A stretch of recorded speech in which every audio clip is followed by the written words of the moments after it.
Assalamualaikum warahmatullahi wabarakatuh. Perkenalkan, kami dari kelompok 3, Prodi D3 TLM. Tugas ini sebagai tugas UTS mata kuliah Aptikom dengan dosen pengampu Bapak Usman M. Kom. Selamat menyaksikan. Yuk kita kenalan terlebih dahulu.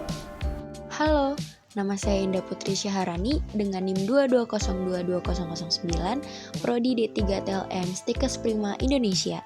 Hai, nama saya Natasha Adibakanza dengan nomor NIM 220220112, Prodi D3 TLM Stikes Prima Indonesia.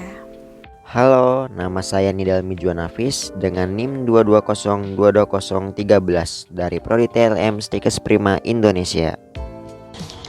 Halo, saya Niken Puspita Ningrum dengan NIM 220222014 dari Prodi D3 TLM Stikes Prima Indonesia. Di sini aku akan mereview jurnal yang pertama, yaitu jurnal yang berjudul Pembandingan Penggunaan Transportasi Kurir dengan Sistem Tabung Pneumatik pada Hasil Pemeriksaan Hematologi Rutin, Prothrombin Time atau PT, Activated Portal Thromboplastin Time atau APTT, dan kalium. Nah, apa itu Pneumatic Tubing System atau PTS? Pneumatic Tubing System atau PTS merupakan sistem pengantar otomatis yang cepat dan efisien untuk mengirimkan obat, dokumen rekam medis pasien, hasil radiologi X-ray, sampel jaringan, dan sampel darah pada unit laboratorium, farmasi, bangsal, bank darah, dan intasi gawat darurat.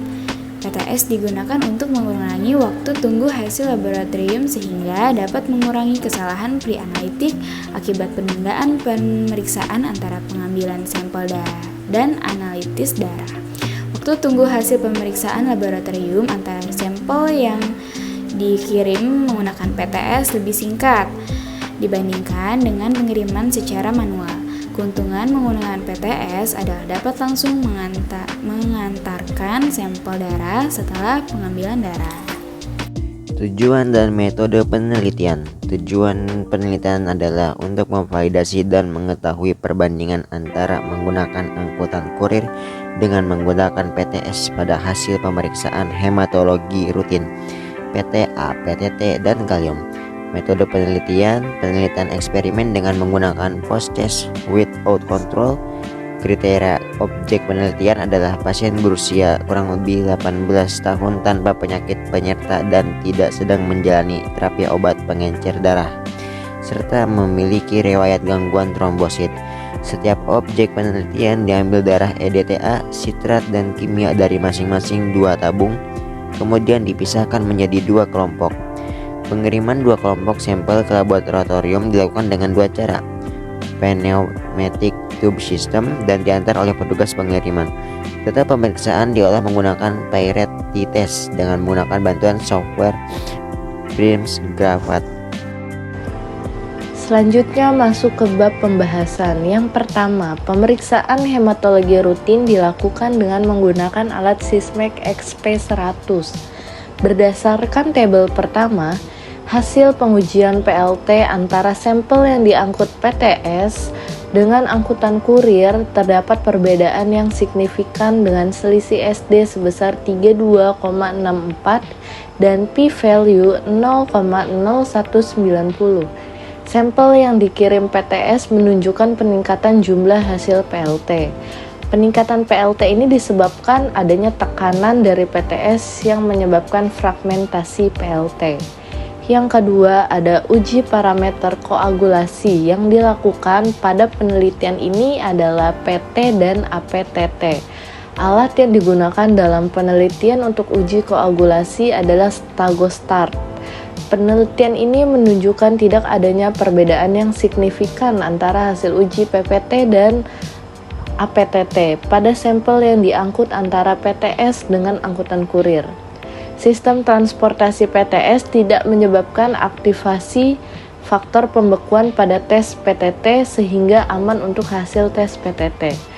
Selanjutnya yang terakhir ada terdapat perbedaan hasil uji kalium yang signifikan antara sampel yang diangkut dengan angkutan PTS dan dengan angkutan kurir. Alat yang digunakan untuk pemeriksaan kalium di Laboratorium Patologi Klinik Rumah Sakit Akademik UGM adalah Smart Lighty Plus.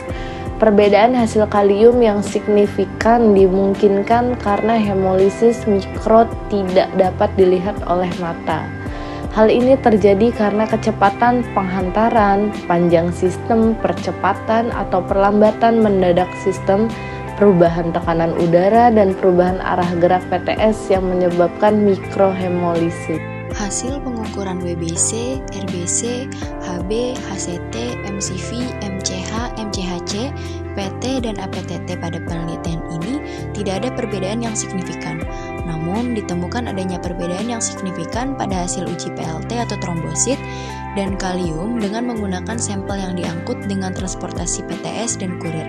Penelitian dapat dilanjutkan dengan menggunakan variasi jarak PTS, variasi kecepatan PTS, dan parameter pemeriksaan laboratorium lainnya untuk mengevaluasi penggunaan PTS. Pengukuran trombosit dan kalium tidak direkomendasikan dengan penggunaan PTS sebagai media transport. Jurnal yang kedua yaitu validasi jarak pada pneumatic tubing system terhadap hasil pemeriksaan trombosit atau PLT dan kalium. Tujuan dari penelitian ini adalah melakukan validasi jarak PTS sebagai media transport pemeriksaan laboratorium. Metode penelitiannya yang pertama yaitu penelitian eksperimen dengan menggunakan post-test without control. Yang selanjutnya, pengiriman dua kelompok sampel ke laboratorium dilakukan dengan dua cara, yaitu dengan pneumatic tubing system dari jarak 210 meter atau jarak terdekat atau juga jarak pertama.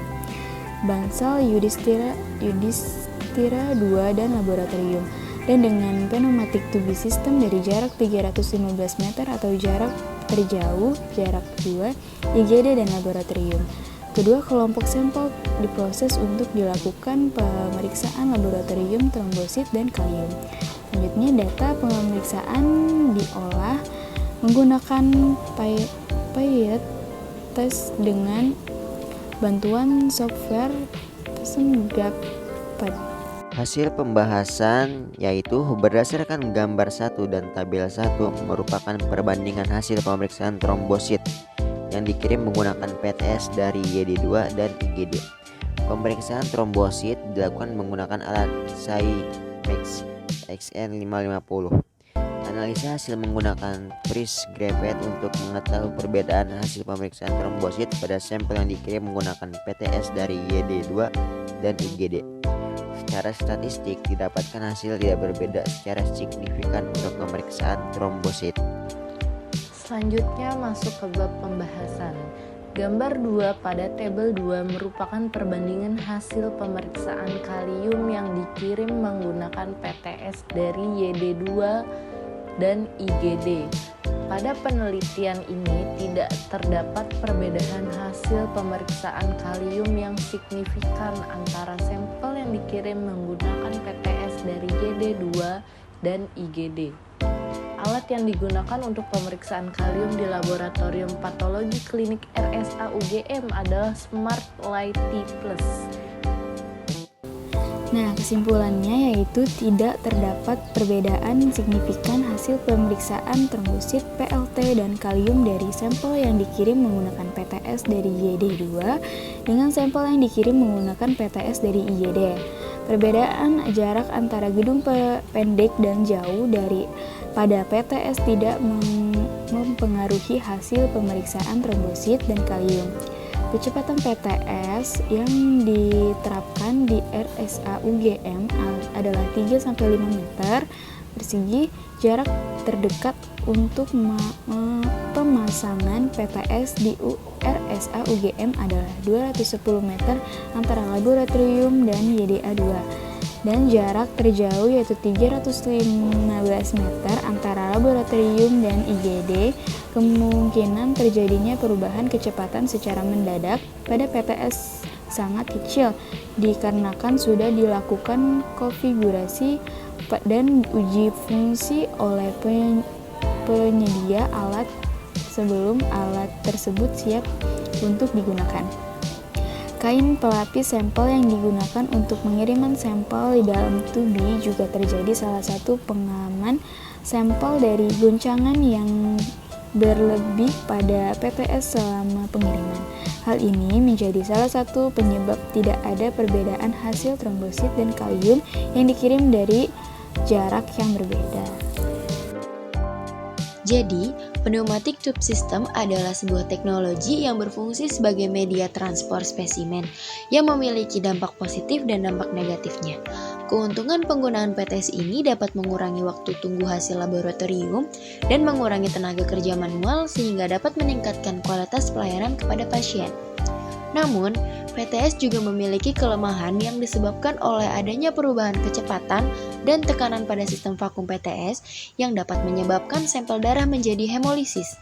Hemolisis in vitro yang disebabkan oleh penggunaan PTS ini menyebabkan perubahan kualitas spesimen yang dapat mempengaruhi hasil pengukuran laboratorium, seperti terutama kalium, laktat dehidrogenase atau LDH, hematologi, dan parameter koagulasi.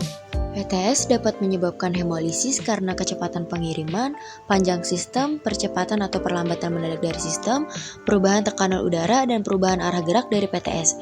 Hemolisis yang disebabkan oleh PTS ini dapat menyebabkan hasil tinggi palsu pada pemeriksaan LDH, kalium, dan EST. Sampel yang hemolisis tidak dapat digunakan untuk pemeriksaan dan harus menggunakan sampel ulang baru, sehingga menyebabkan hasil laboratorium tertunda yang diperlukan untuk diagnosis dan pengobatan. Sekian dari kelompok kami. Wassalamualaikum warahmatullahi wabarakatuh. Thank you for watching.